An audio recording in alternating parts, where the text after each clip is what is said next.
All right. Good evening, people. Um, Tonight's talk is on big data, and this is one of the topics I'm particularly excited about because I've actually done some work in it. So sometimes during the summers when I have a light teaching load, I disappear off uh, into the industry and try to do some work. So I've actually done some real work in this that I'll be able to share with you guys tonight. So my agenda is basically what is big data, why do we need it, how it works. Of course, I always have to throw in something from my sponsor. What are we doing at De Anza about it? And how can you use it in the world around you, right? So, I personally questioned big data 10 years back when, so we started off with um, relational systems in the early 70s where um, if you go and look at the story of how relational systems came about, right? So you have databases like Oracle and MySQL and DB2. These systems are about 30 plus years old. In fact, I could even say longer than that. So, to help you understand big data and why it's important, I want to spend a little bit of time on the history, and then this definition will make sense. Okay. When you look at the Stone Age in databases, and when I refer to Stone Age in technology, I mean 40 years back, right? So we had these table-like structures that you have in Excel with rows and columns and relationship between those to basically create databases. So, if you were to look at Amazon.com 20 years back, actually in 96, 97, they used to use Oracle. And they would create a relational model and deal with the transactions. And if they had really large data sets to process, large is relative, right? They were dealing with the month of December for shipping their, products. They were using features in Oracle that were like things like advanced queuing, database partitioning, that would help them deal with terabytes of data, and that was big in those days. So relational systems came around, and one of the challenges with the relational system is that if you want to do any analysis, we have to create data warehouses. So again, I'm not thinking of database systems in smaller places like De Anza College, smaller place because we have 24,000 students. That's a small number. When you talk about 24,000 students over 40 years, 4 times a year, that's still a very small system, right? But when you talk about Amazon, as an example, and you're shipping millions of products an hour, see, then the data set changes. So when you try and create a transactional system where you're got a relational database and you've got insert happening in a table or multiple tables, and then you're joining those tables to produce a query, your need for analysis that you're trying to do, like just-in-time analysis, it becomes hard. So now you have a structured database, and then all of a sudden you go and you have to unstructure that data in a data warehouse. So what was happening in the first 20 to 30 years of these data in the database industry was we would hire people to organize data so we could run our transactions, and then we would hire people to unorganize that same damn data so we could run reports on it. So now if companies like Cisco or Amazon wanted to know, um, what is, an order was placed, has it been paid for? Just answering these simple questions will take 3-4 days in case of these different data systems. But today that has gone away. We have, if you guys want to learn about structured systems, we have a course here at De Anza where I actually teach you SQL, Structured Query Language.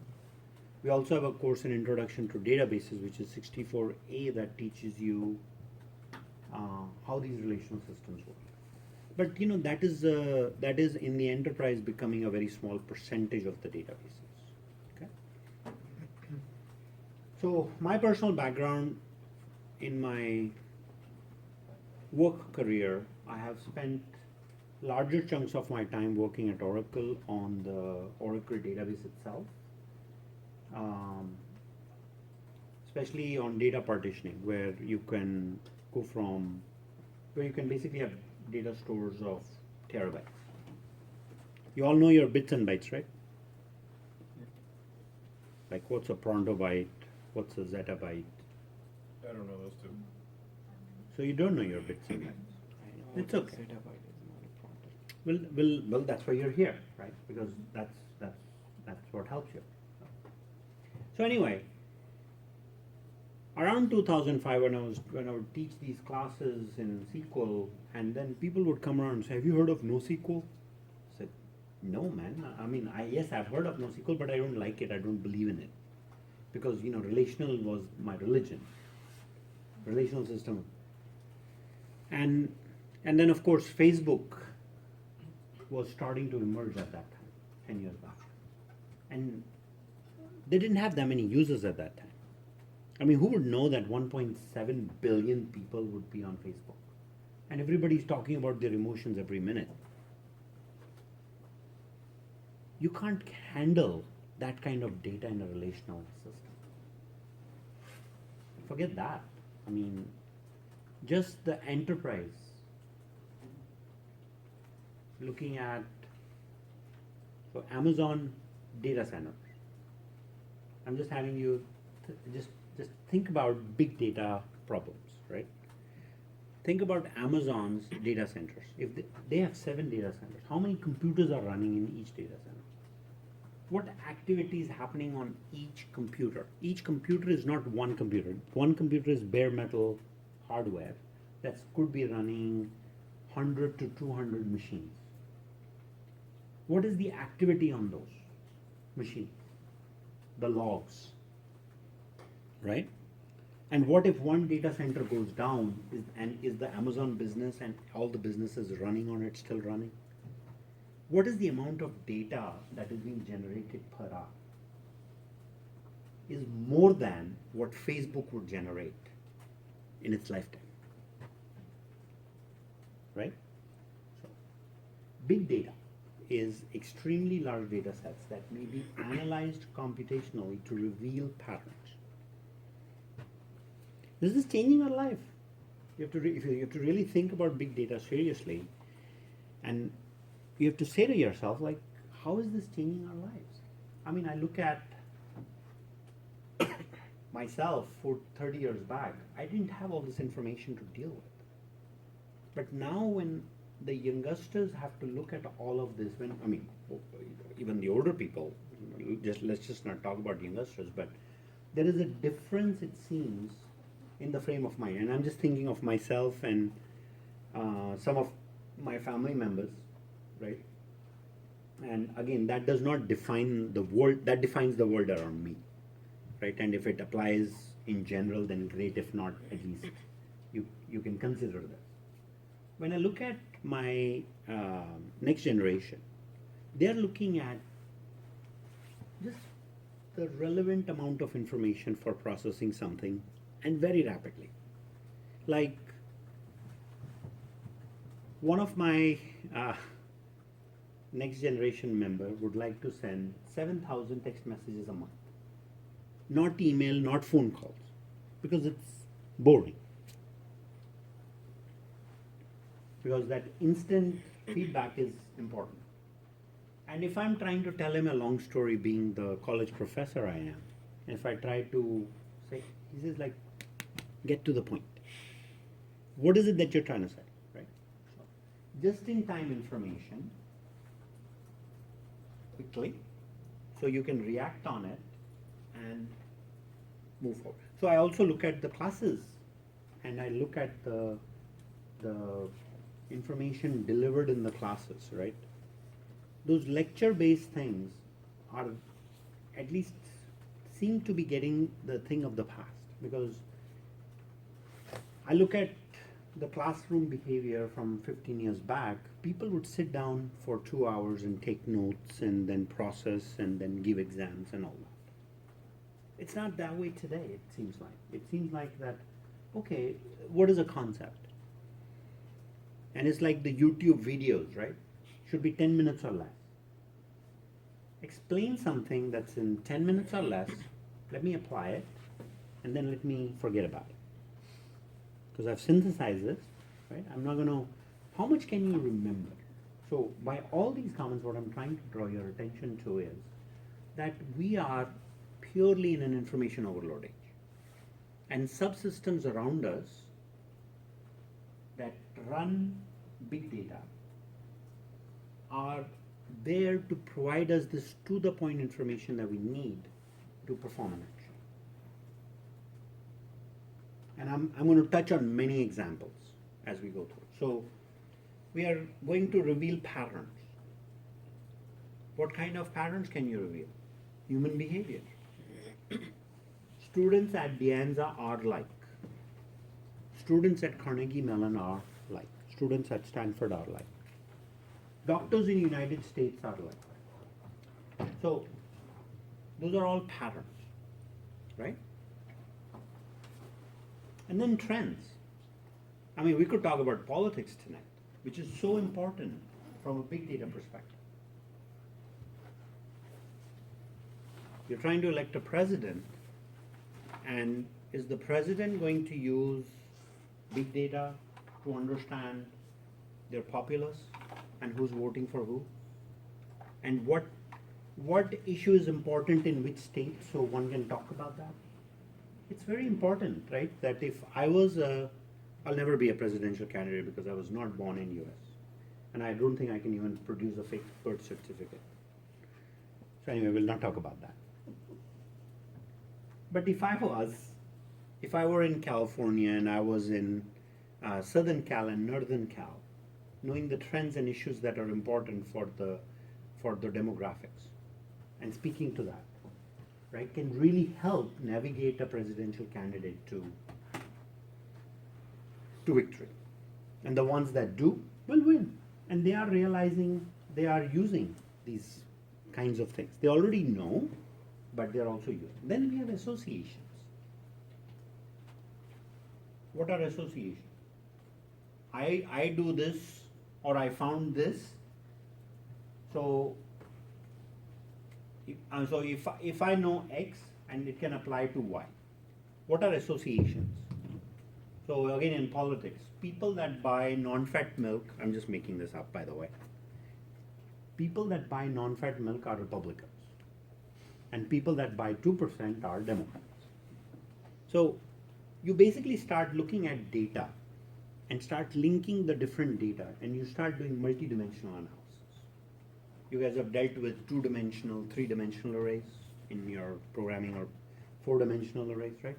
When you start doing analysis like that, right? So all of this is coming down more on human behavior and interactions. And what I'm trying to introduce you to in this conversation is, one, understand what big data is, and then all the companies that are playing. This is a really new area. Even though it's a 12-year-old area, this is still a very new area, and that's why one can basically come up with so many courses on this topic. And we're just getting started, and we have 2 already. So, okay. So what is big data? Take a look at this picture. You all use Google Maps. Do you think that is big data? And rather than me just yap about this, you guys use Google Maps. How do you think Google Maps works? Anybody know? How does Google Map work? Like the traffic part, you mean? Yeah, the traffic part. Well, the thing on, It takes, you look at the map right there. information- That's the one I'm talking It about. takes information from each cell phone and then calculates the traffic. Yeah. So, to the point information telling you red and yellow and green zones. And if there is an accident, it tells you I mean, it usually tells me 20 minutes later. But still, that's pretty good, right? Is that big data? I mean, when you have millions of devices, all in a network, participating, and by virtue of knowing the speed at which a device might be moving, helps determine traffic patterns. And if there are no devices, the data disappears. When there are devices and they're all slow, big data.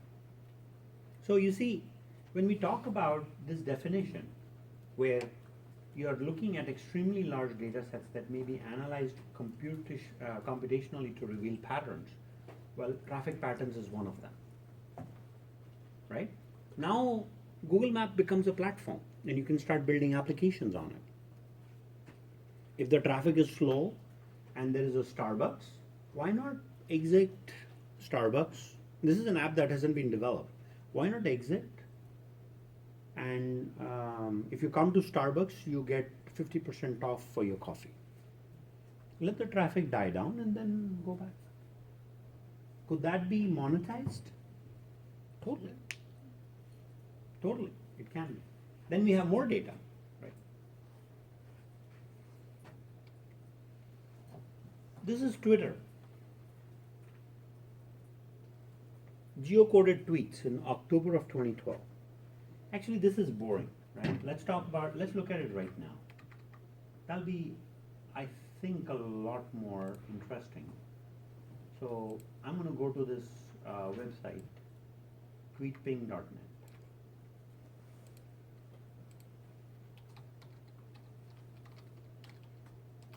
So this is a big data. Okay, so now tweets are being sent, right? And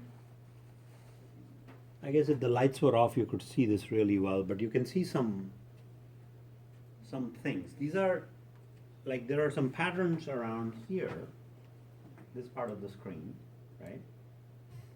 Which is all US. And it's starting to show the tweets that are being sent out. Every time anybody sends a tweet on Twitter, one of those little flash thing happens. All right? Now, you can see in the bottom here how many tweets have been sent. 733. And then the busy areas are United States, part of South America, and Japan. People are talking electronically, and that's being captured. Now, what uses this information, if any? Well, it's at least telling us that people are chirping, right? But let's take this a little bit more seriously. I mean, it's nice to see this kind of data. But the value proposition, this becomes a platform. Twitter was not considered to be a very useful app at the outset. I mean, you have this 140 characters to talk in short bites, and now people are consuming that for a variety of things. Let's take one application. I was working on cloud strategy, another topic that is of interest from a research perspective, and as well as a course that is actually coming up in spring. So we were dealing with, so this was a topic of conversation with, in a workshop that I taught at Stanford University.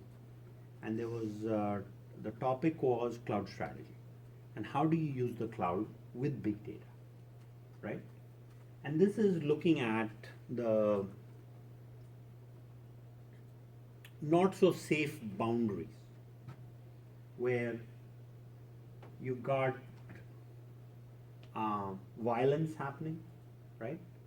And people have mobile phones, people can use Twitter, and people can send messages. So now let's say you are in such a area which is a war zone. People are migrating in thousands. And you want to understand, today you want to understand what's happening in that area. Is Twitter a platform for that? Now, if people are simply sending tweets in their own language, can that data be analyzed for certain keywords? The data is also indexed with hashtags. So when people capture a hashtag and they start tweeting to that subject, you have news being formed without a reporter being there, because a reporter's capability to see what might be happening in several hundred miles is impossible, because they have to travel. But if there are 1 million people or 1,000 people or 10,000 people, the intensity of the message as determined by number of people that tweet, right, provides information, a pattern that then becomes useful for reacting to use properly. Take that example and bring that home. Let's say we are in San Jose. Let's say we are in San Jose downtown on Street A and Street B, cross street. And let's say a bank robbery is in progress, God forbid. It's an intense situation. And people tweet about that. And to get law enforcement's attention to that, this could be a new tool. And in fact, has become a new tool, right? This is an application of big data where you look at extremely large data sets that may be analyzed computationally to reveal patterns, trends, and associations. And further, this is from Wikipedia, by the way. I didn't come up with this. Especially relating to human behavior and interaction. So when you can react to information quickly, right? And you can have historical evidence. Now let's say you're buying a home in San Jose downtown, and you need to understand the criminal or basically the history of the city with criminal records. You can go out and actually have detailed analysis of how many robberies, how many different types of robberies, small stores, large stores, apartments, houses. I mean, you can analyze that whole thing. And then what was the consequences, who was the judge, and how did the judge respond, what's the behavior of the judge. I mean, it's this endless questions that you can go through. Okay? And if you guys are wondering as software engineering, what kind of applications you're going to be writing, it's going to be on these platforms. So Twitter today is not just something that Trump uses. Twitter is actually a platform that is extremely useful. And so is YouTube, and so is many other platforms that you use.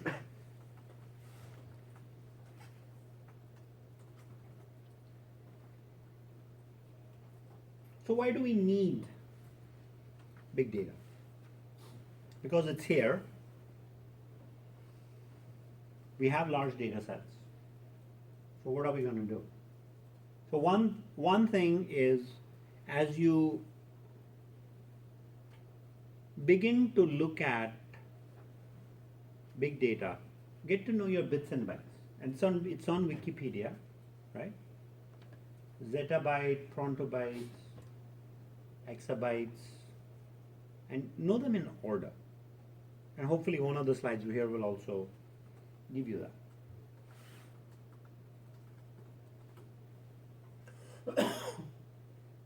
One other thing people often try to say is that we are data driven.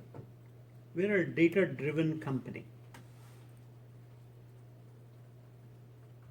When you're data driven, that's communism. Because when you become so driven by data only that you forget your human aspect and you make decisions only based on data, right? That's where we shortchange users. And that's exactly what's wrong with the healthcare in the United States of America, because it's so damn data driven. Kaiser is a great example. They start looking at patterns. So, healthcare. You look at patterns and you say, people that are diabetic, right, need to go through XYZ. So now when you look at treatment plans, they are in general. Kaiser will send out this fantastic chart saying, fat boy, lose weight. Okay, I will lose weight. There's a chart, picture of a fat boy. And they'll send that. And then they're trying to be using functional medicine by being proactive to help their patients. What are they not realizing is that when these research studies are done, those are done on one demographic. And the behavior of the studies done on one demographic does not impact the other. It has a different behavior on the other. For example, Indians eat a lot of chapatis, tortillas, high in carbohydrates, right? If there is a treatment plan for a African American to a Caucasian to an Indian to an Asian, their treatment plans are going to be a lot different because they're, again, I'm not a doctor, but they're different. And each demographic needs to be studied. And when those demographics move from one country to another, those patterns change. So that's why we need big data. So we are not data driven, but data informed. We take the information that is at our disposal and we can react. Much like when you are told by your Android or iOS device there's an accident coming up, maybe you want to take a different route. That's an informed decision. It's a data-driven decision when your car is a self-driven car, looks at the traffic patterns and takes the route you don't want it to take. And you have no control over the steering. Get it? So we need data-informed decisions than data-driven decisions. There's also usability, because at the end of the day, grocery shopping, a basic chore like that has become so complicated.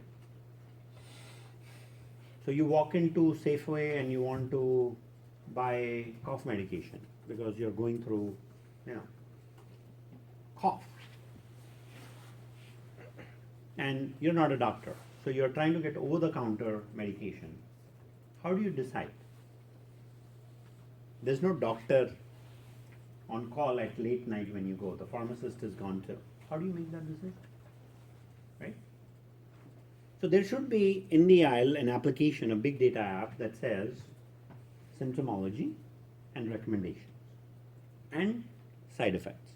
Not the 10 pages that are given as something to cover your back because the drug manufacturers don't want to be sued, right? You've seen those, right? Drug things, whenever you get your prescription drugs, they always give you 10, 15, 20 pages of stuff. Please read this. Yeah, I read it.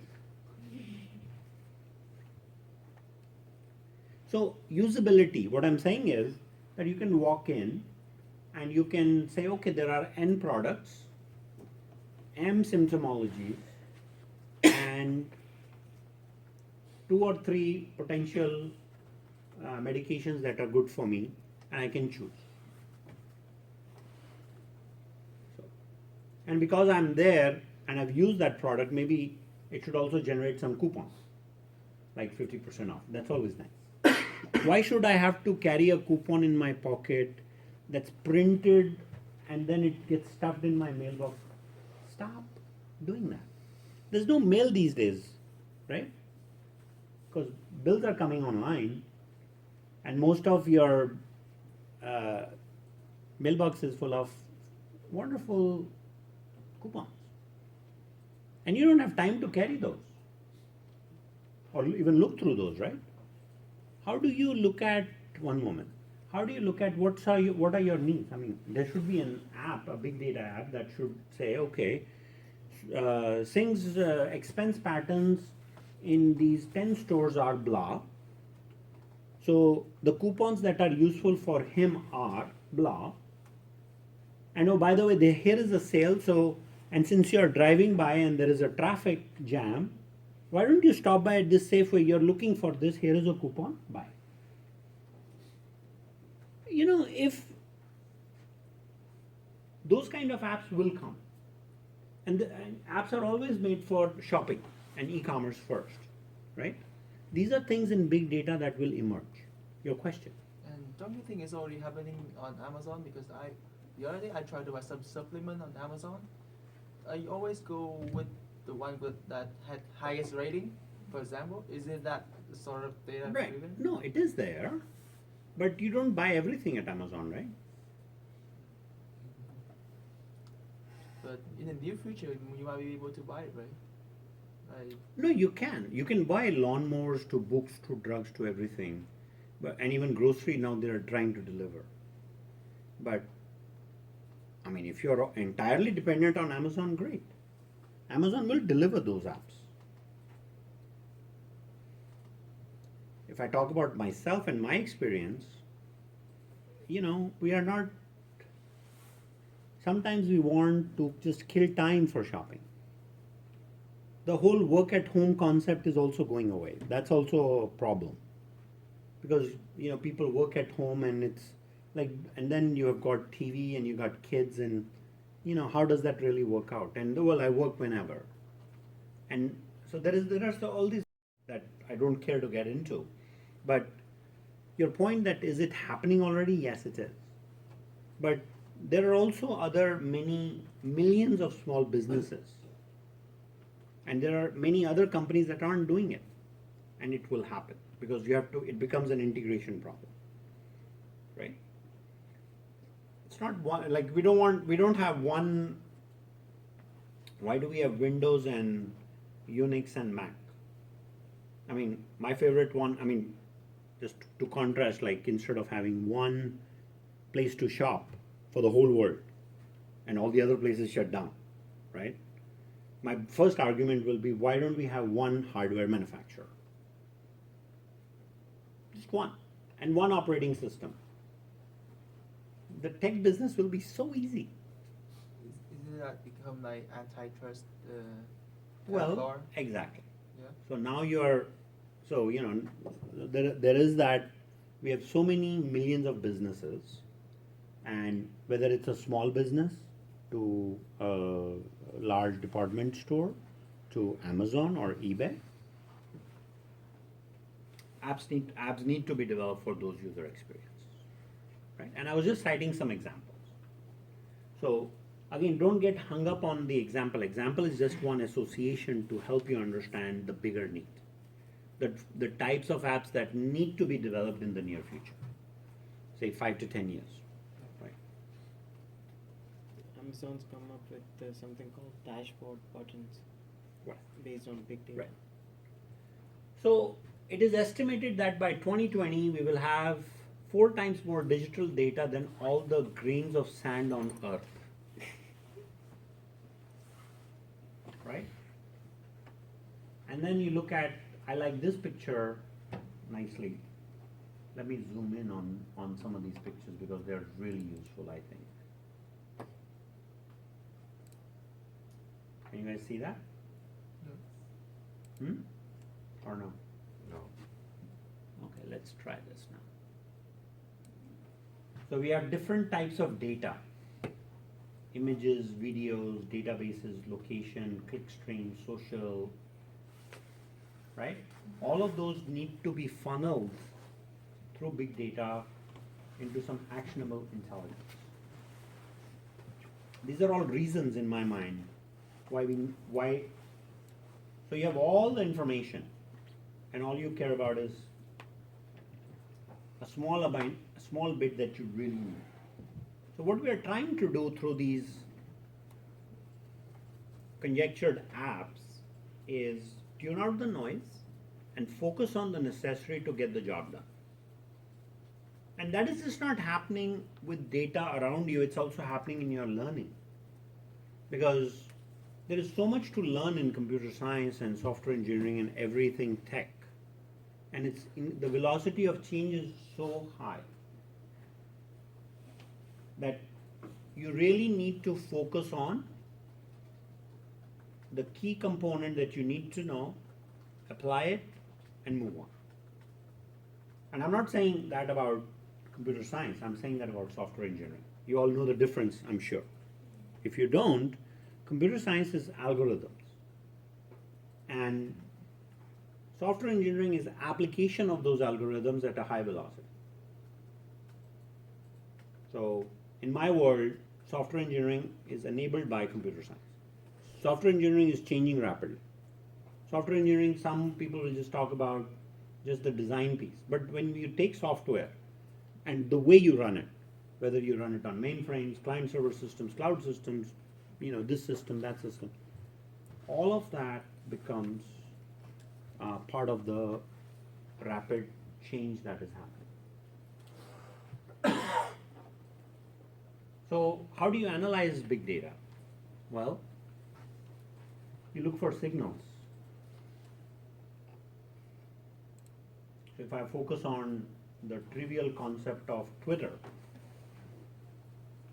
depending on the number of account with geolocation for a given hashtag may determine a pattern. And then we can also look at similar hashtags, right? And from there we can start getting insights. We won't be looking at the entire data seriously, but we will look at patterns and start analyzing those patterns and say, maybe there is something meaningful here. Look at the traffic. There might be some algorithm underneath that might determine the different colors in traffic patterns that need to be shown on a street. Then that becomes an insight, right? It's red, it's going to take forever. But then it's red, why is that important? Well, it's going to take you 42 minutes to get home instead of 32. Okay, got it. So, key information that can be interpreted. If you get information that it cannot be interpreted, it's useless. I mean, you're here, sitting in a talk on big data. Why is it important? Why are you here? That's an important question, right? Everybody has value for their time. I'm here. What am I going to get out of this? Well, we'll talk about big data, and if you find this as a career choice, it's probably one of the best areas for employment in the near future. So that's why, sitting in this conversation is useful. You can get information, but getting information that can be interpreted is important.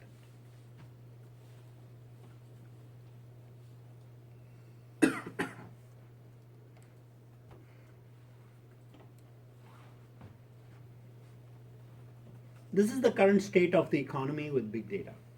Let's solve the problem by using the big data, but none of us have the slightest idea what to do with it. So let's go get some data scientists. And that's where you guys have to play a role, right? So I want to get into the mind of the data scientist a tad bit in this conversation. You learn there are things about artificial intelligence, there are things about machine learning, and that's where how these things are implemented will be a little bit interesting.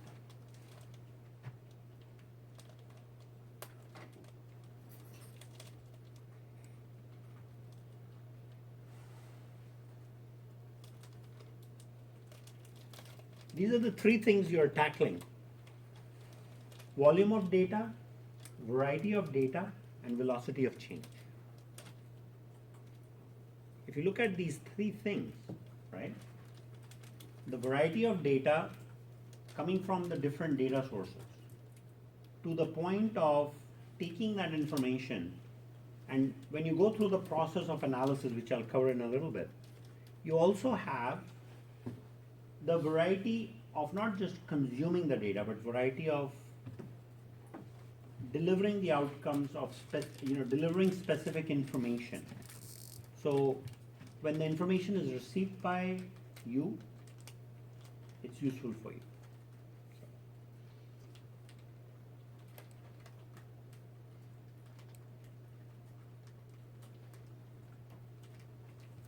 So this is another, that particular graphic is very useful for me because your database of useful information is about 5K and useless information is about a millionfold, right?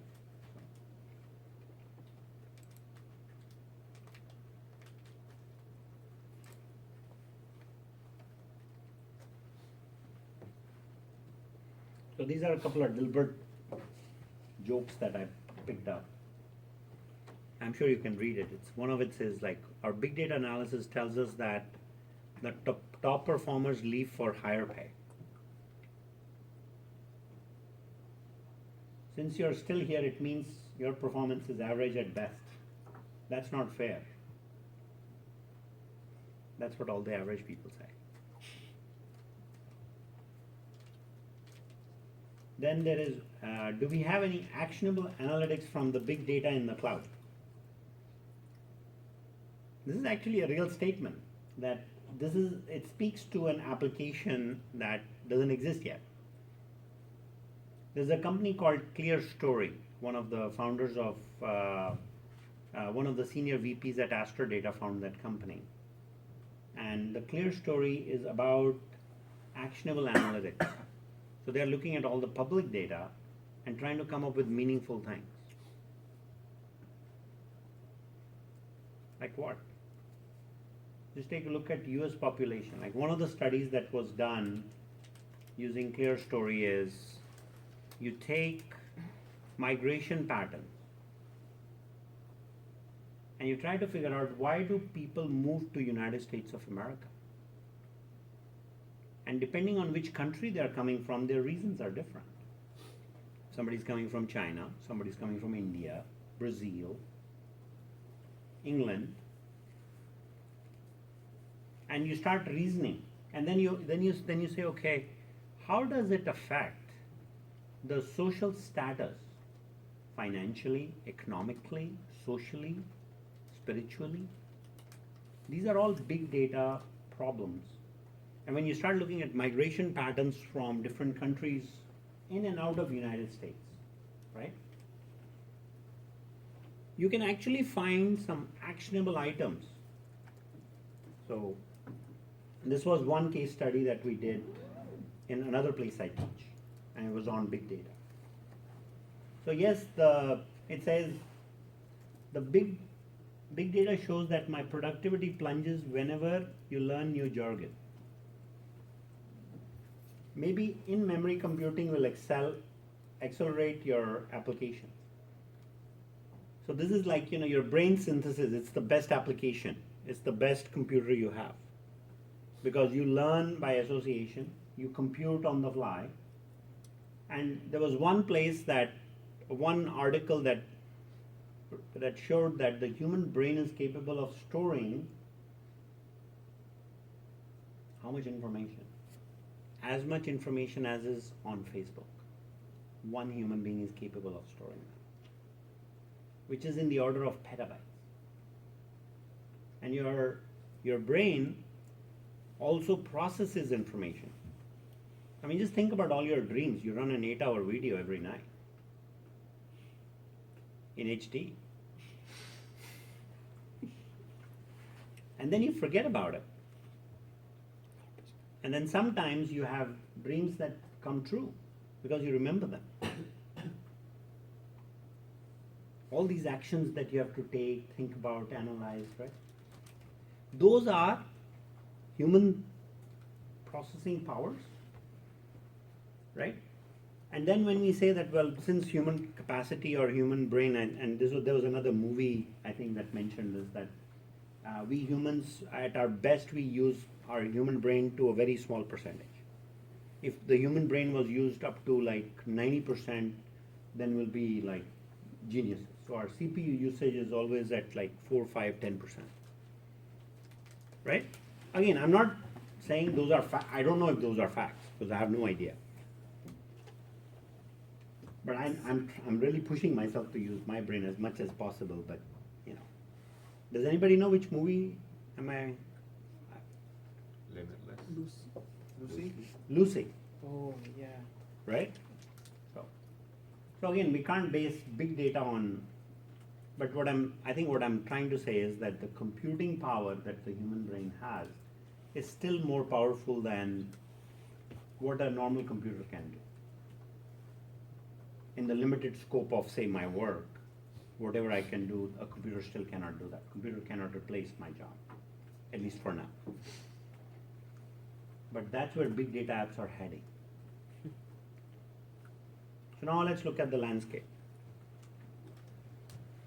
So the last 10 years, we've got technologies.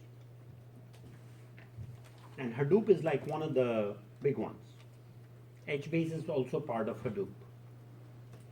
There's Cassandra. And relational systems or structured databases limit us. Right? Structured databases limit us because you have to create a structure. And when you don't have to create a structure, that is actually better. Because then the information is disorganized, information is disorganized, but you have to work hard at analyzing.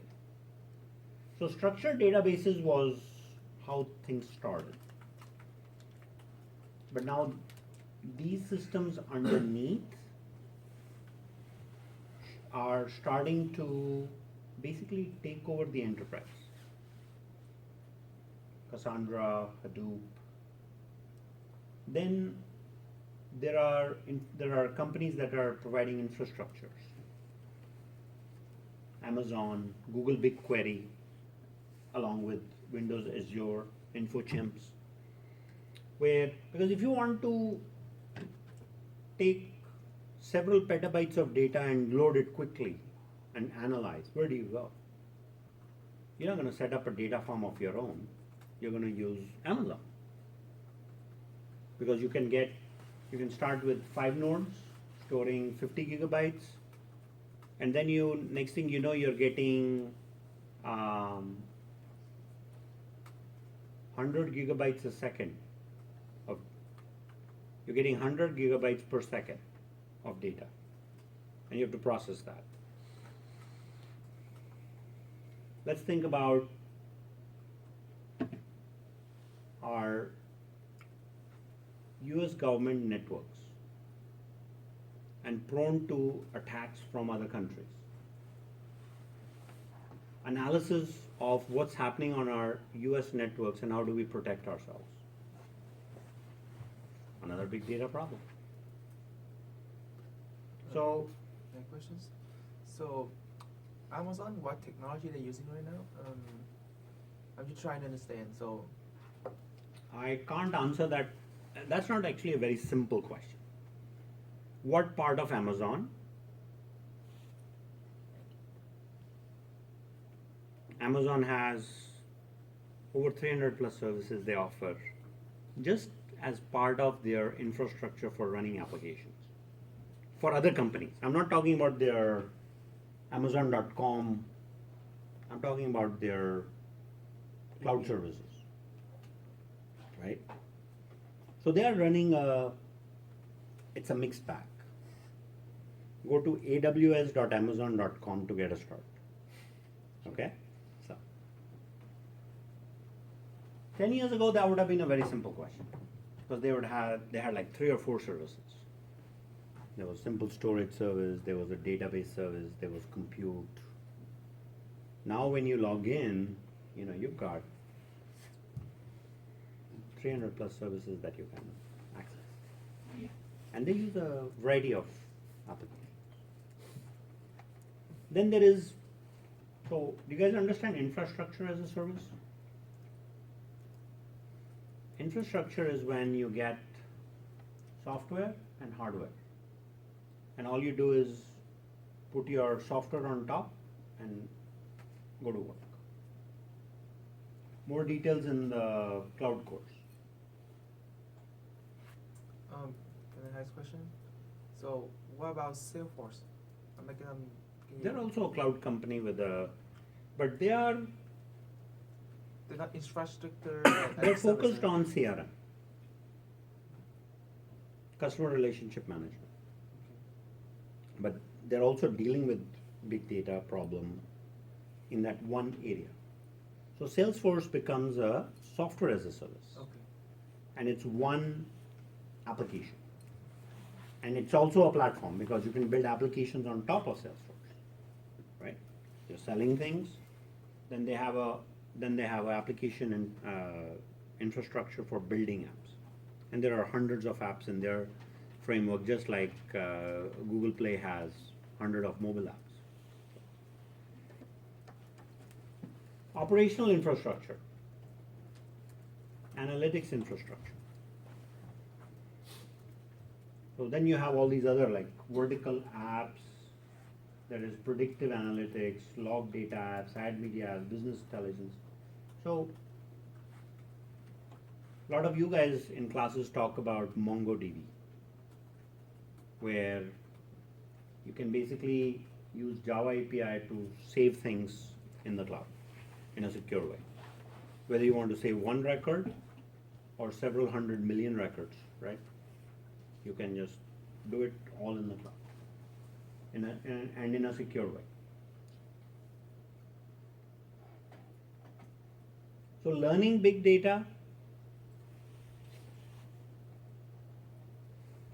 if you look at 3 to 5 years from now, actually this is a 3-year-old slide by the way, right? It's 2012.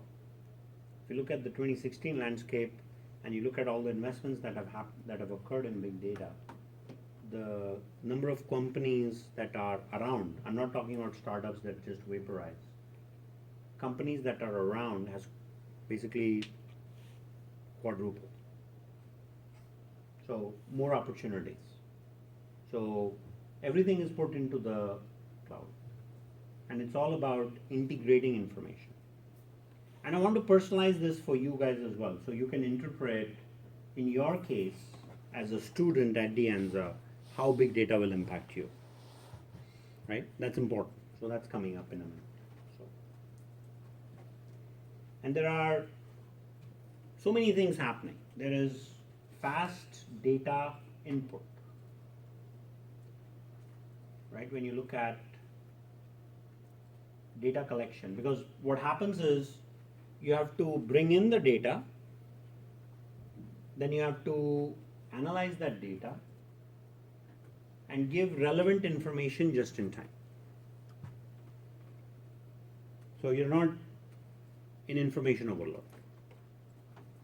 So this slide shows languages and platforms that are carrying this thing through, and it also gives you a little bit of, oh yeah, there we go, your bits and bytes. Terabytes, peta, tera, peta, exa, zeta. And then we get to Pronto. I think there's also zotobytes. Zotto. ZOTTA.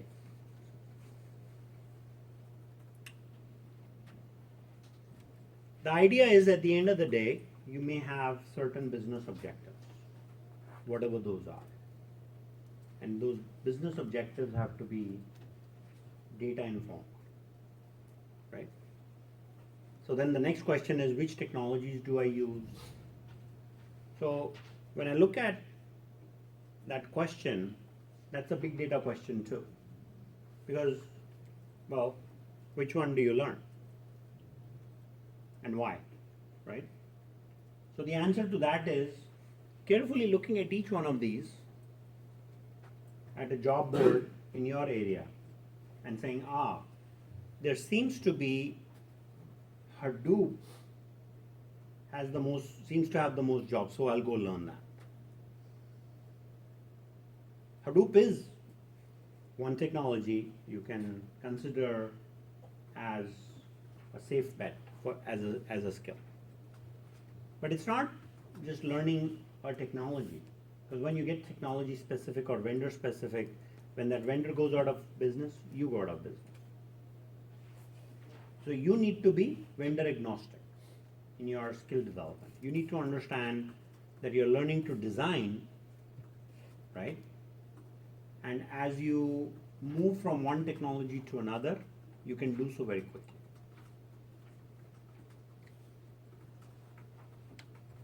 So how does big data work? Let's take a look at a very simple problem.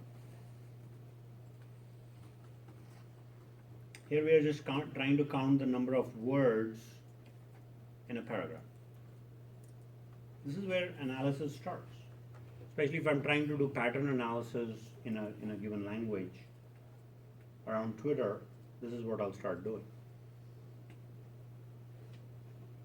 So how can we do this quickly? I mean, when you look at one sentence or a couple of sentences, you can just look at it.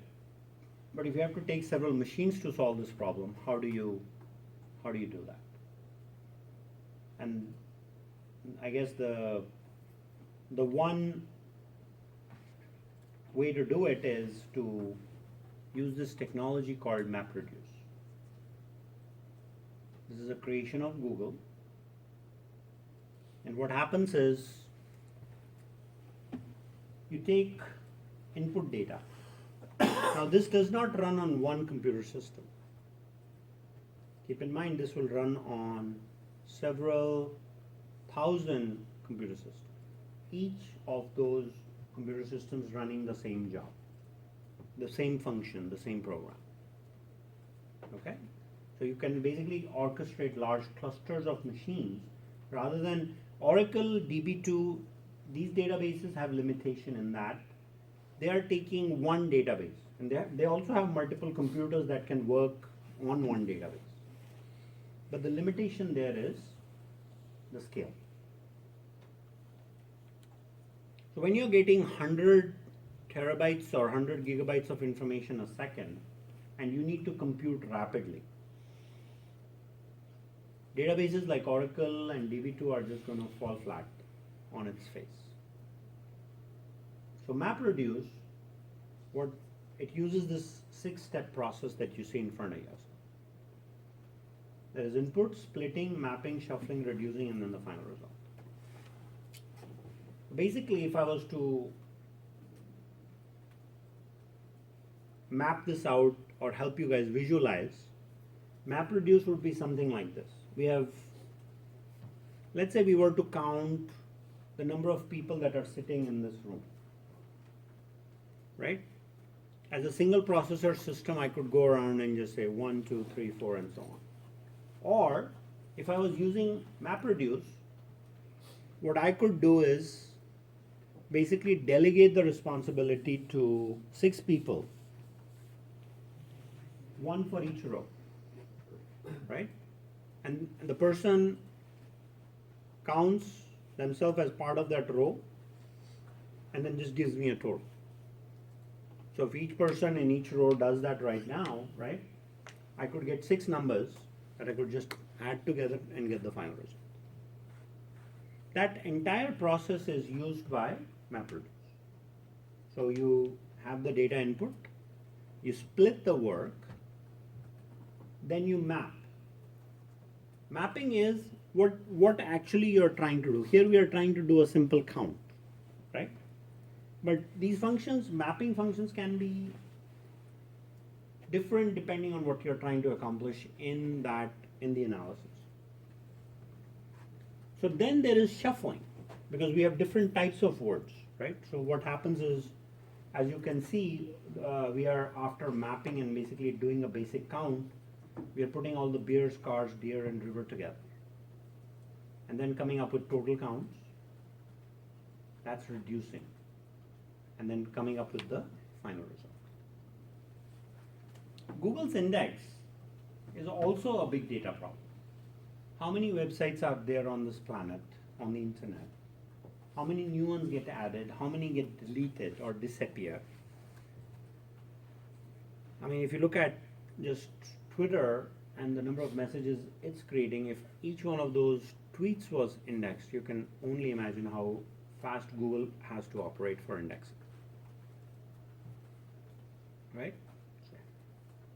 So this is how it works. And when you become an expert with big data, you really focus on how to map, how to shuffle, how to reduce. This is one way of doing it. This is not the only way. This is one way of doing it. There is another product I've worked with from a company called Astrodata, which implements this. So imagine you have Postgres database. Each node is a Postgres database. And you have 16 Postgres 4 gig nodes on one machine. So you have 64 gigs of data on one machine. Times that by 10,000. And you're now orchestrating storage of information across 10,000 machines using 64 gigs on each machine. Right? A very different way of data processing. And it's actually fantastic, because when you look at LinkedIn today, which is one application you all use, does it use analytics? Does it give you final results quickly? Because the moment you create your account and you say your interests of employment are, a little thing appears that says, here are possible jobs. Here are possible connections. Oh, I know, by the way, you worked in these 3 companies. These are people you might know. Oh, also tell me about your Gmail and other contacts, and I'll help you find friends. See, there are transactions happening, there's analytics happening. And those are all algorithms of different sorts that data scientists implement for good results.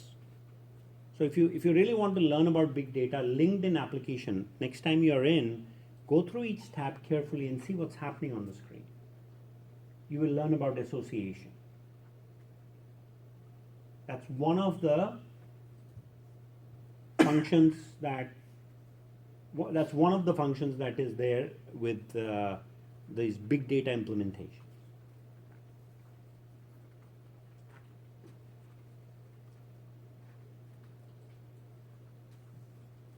So now if you want to go further, a little bit more technical, right? Look at this picture.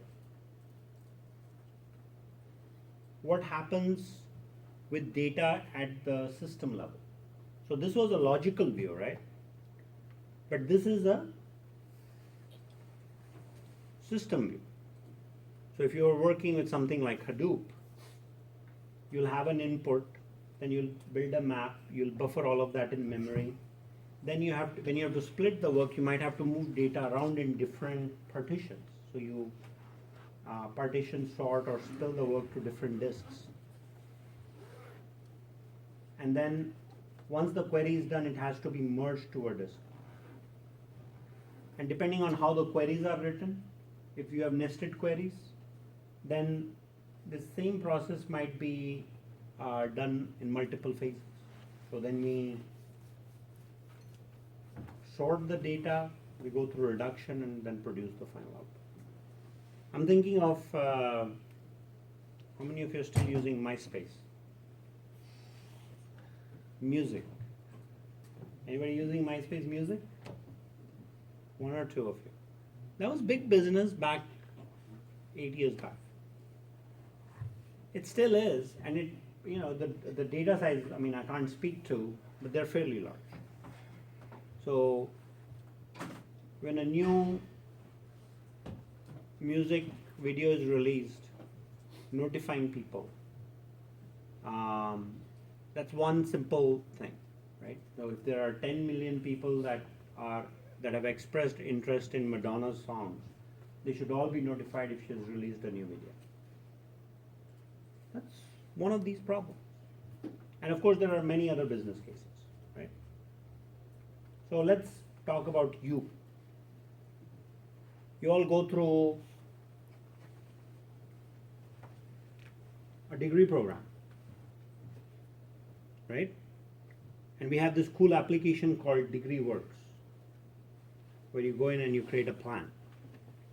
But there ain't a tool today that says, okay, saying you have taken these 13 classes at De Anza, and you maybe qualify for these 2 certificates if you finish these three classes. For these 3 certificates online, and we'll just email them to you. You don't have to go see a counselor. And oh, by the way, once you get these certificates, these are the companies that recognize these certificates. And if you'd like, you can post this on LinkedIn, and those companies will start contacting you for jobs. Maybe as part of that, you know, the work that you did in the class can be part of your portfolio.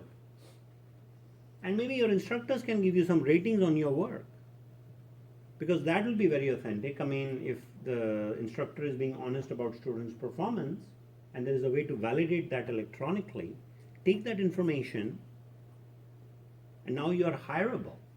You can be hired by a company. See, this is a problem that's going to take years to be solved. It's not going to happen. I don't think it'll happen by the time I'm ready to retire, which is 20 years. Unless somebody takes on and puts it in motion. Why it won't happen? Because most of the venture money is going in other places, like away from education and away from healthcare. Who's the biggest investor in education? You, your tuition, and the government. And the government moves very slow. I mean, if the government was using the most modern technologies, they would still be running, they'll be running Windows 10 on every computer, right?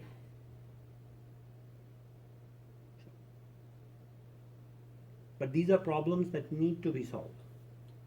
And when you take analytics in this regard, you can actually improve the quality of education.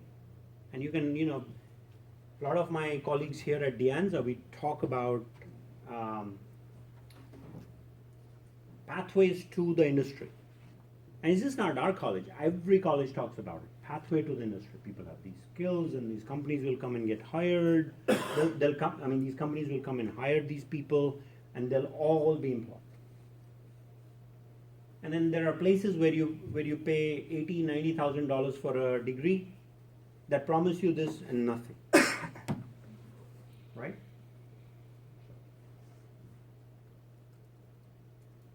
Big data in colleges, right?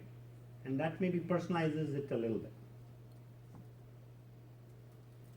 So if you look at this slide, and this is also my last slide, the big data thing is here today, definitely. It is like one thing on the top right says, I keep saying that the sexy job in the next 10 years will be statistician, and I'm not kidding. So you can magnify this and look at it. I can also take your questions. But I hope this gives you a light introduction to what is big data.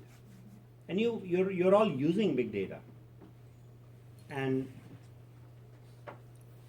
one of the things that I always think about for the future is in big data in my classroom. If 30 of you attend this lecture and can take a video, make your notes, and collectively come up with some formal notes that can be shared with someone else, right? That your note taking goes away and it's all happening automatically. And you don't even have to be in a same physical space. Why should you have to go to class to learn? Right? There are some places where you have to, right? I mean, if you want to learn driving, yes, you have to be with the instructor, one-on-one. There are some subjects where you have to, like, if you want to learn surgery and you're a doctor in making, you don't have to be in the same room.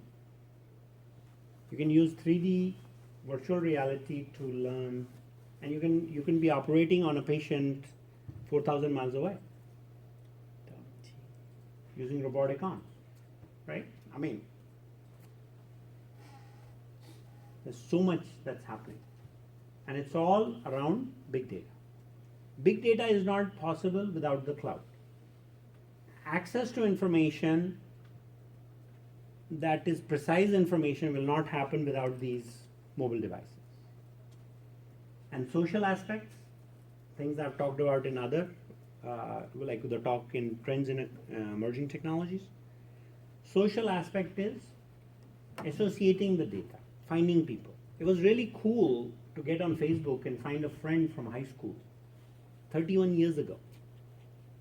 That was cool because the system figured out that I went to this high school and this person went to high school in the same year, and we were in the same city. The geolocation and now where that person is and where I am, that is all contribution of a social network. Amazing things can happen when you take those 4 dimensions: mobile, social, cloud, and big data, and you can come up with kick-ass applications that will make the world a great place.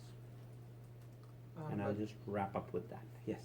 I would like to ask the scale of employment in big data, because small company, do they need a big data analysis, or big data analysis just work for those giant company?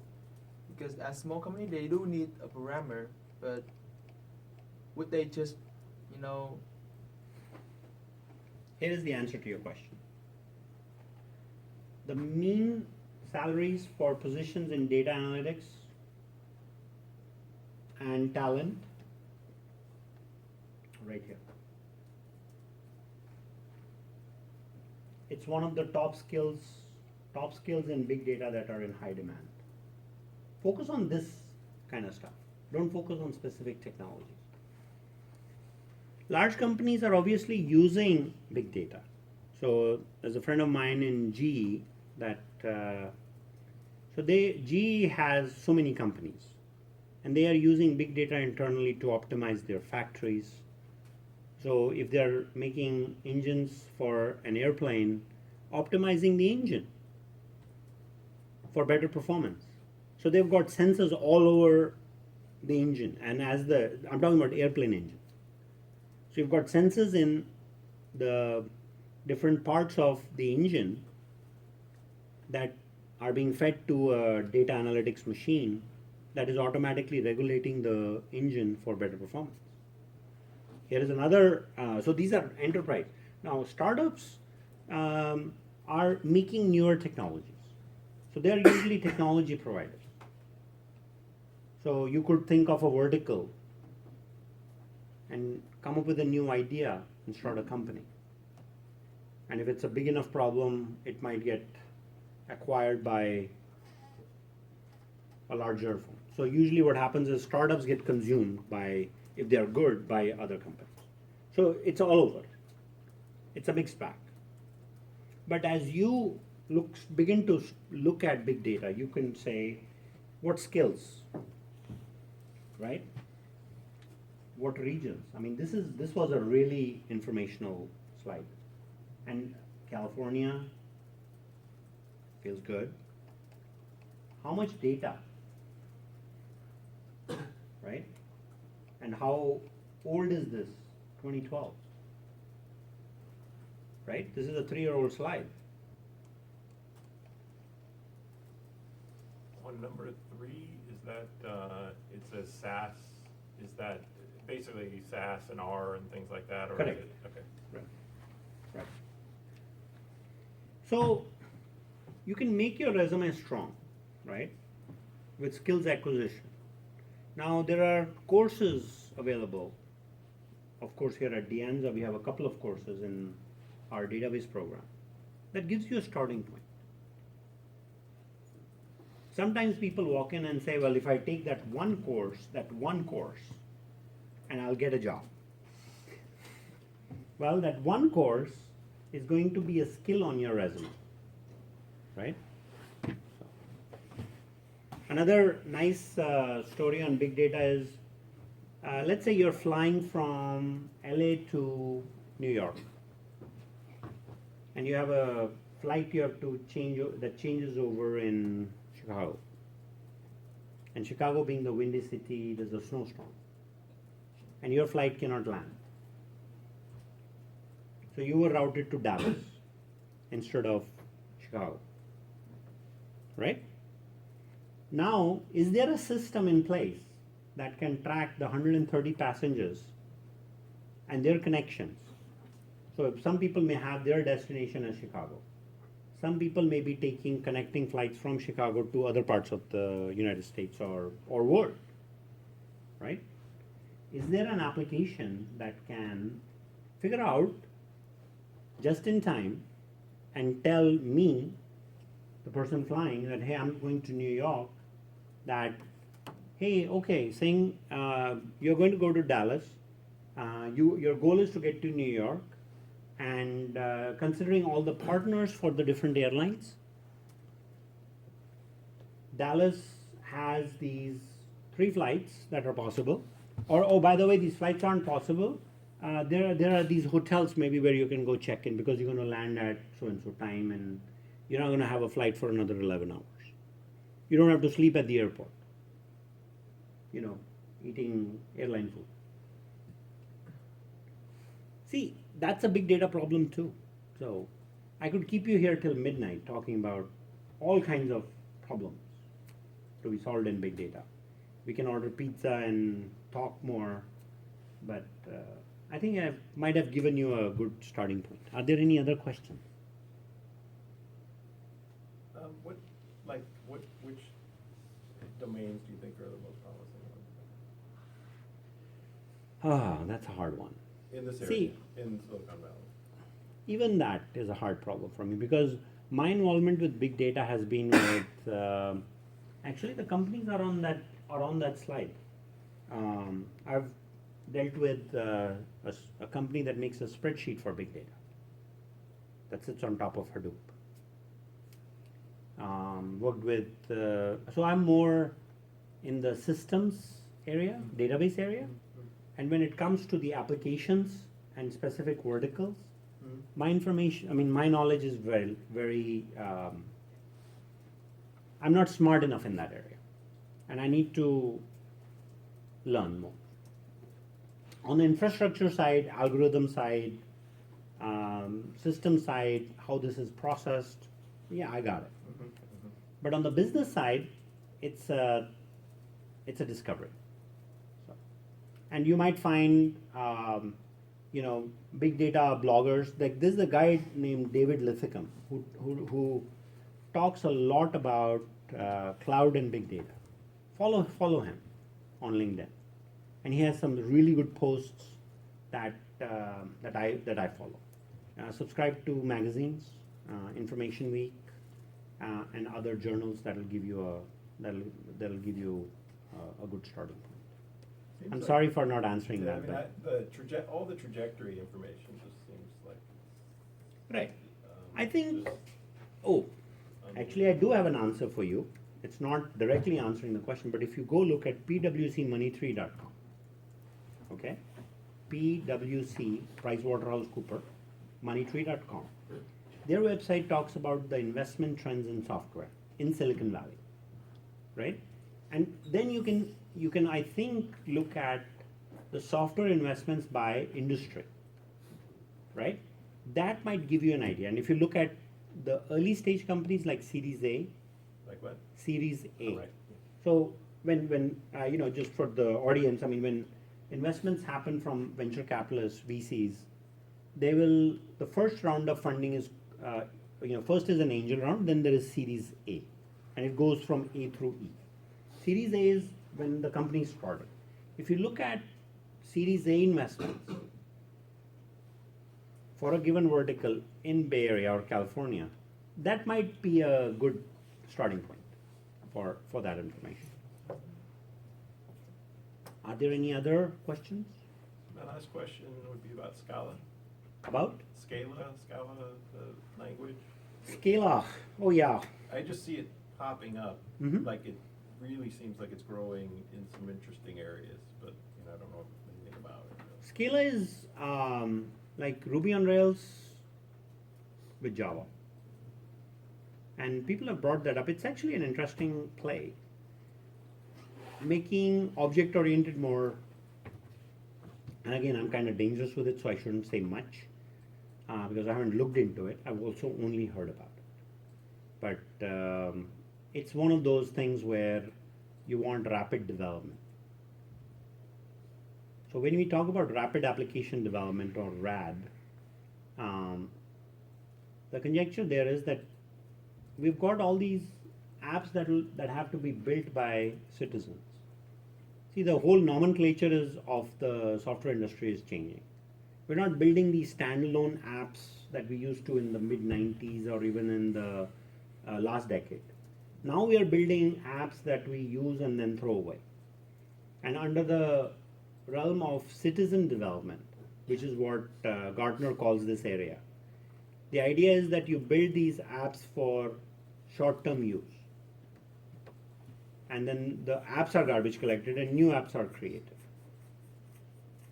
So that's why you look at Google Play and iOS and other mobile platforms, you've got millions of apps that only have a very small user base. And that trend is only going to be multifold, because it's not just going to be mobile apps, it's going to be apps on other platforms. Make an app on YouTube, make an app for smart TV, make an app for your car, make an app for your the devices that you wear on your arms and legs. You might have a bodysuit that is going to figure out. I just saw this actually. A friend of mine invested in this company. You wear a bodysuit and it figures out your calories after the workout. I was like, this is cool. You're lifting, and by the change in the muscle tone, the thing is able to figure out how many calories that you've burnt in weight training.